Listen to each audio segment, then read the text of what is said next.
Have you ever looked up at the night sky and wondered, what if one of those tiny specks of light was heading straight for us? What would actually happen if a meteor hit Earth?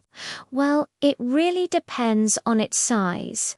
Most meteors are super small, like a grain of sand, and they just burn up in our atmosphere. We see them as shooting stars. But what if it's bigger? Say, the size of a car? It would create a spectacular fireball, and maybe a few fragments would reach the ground as meteorites.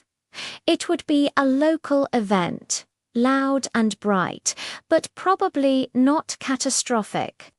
Now, a building-sized meteor, that's a different story. It would likely explode in the air with the force of a nuclear bomb, creating a shockwave that could flatten trees and buildings for miles around.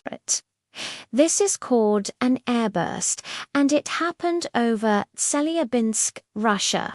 In 2013, over 1,000 people were injured, mostly by flying glass from shattered windows.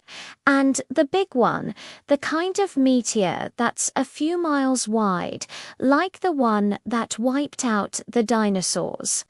That's a global game changer. The impact would create a massive crater, trigger earthquakes, tsunamis, and throw so much dust and debris into the atmosphere that it would block out the sun for months, maybe even years. This would cause a global winter, leading to the collapse of ecosystems. Fortunately, the chances of a dinosaur,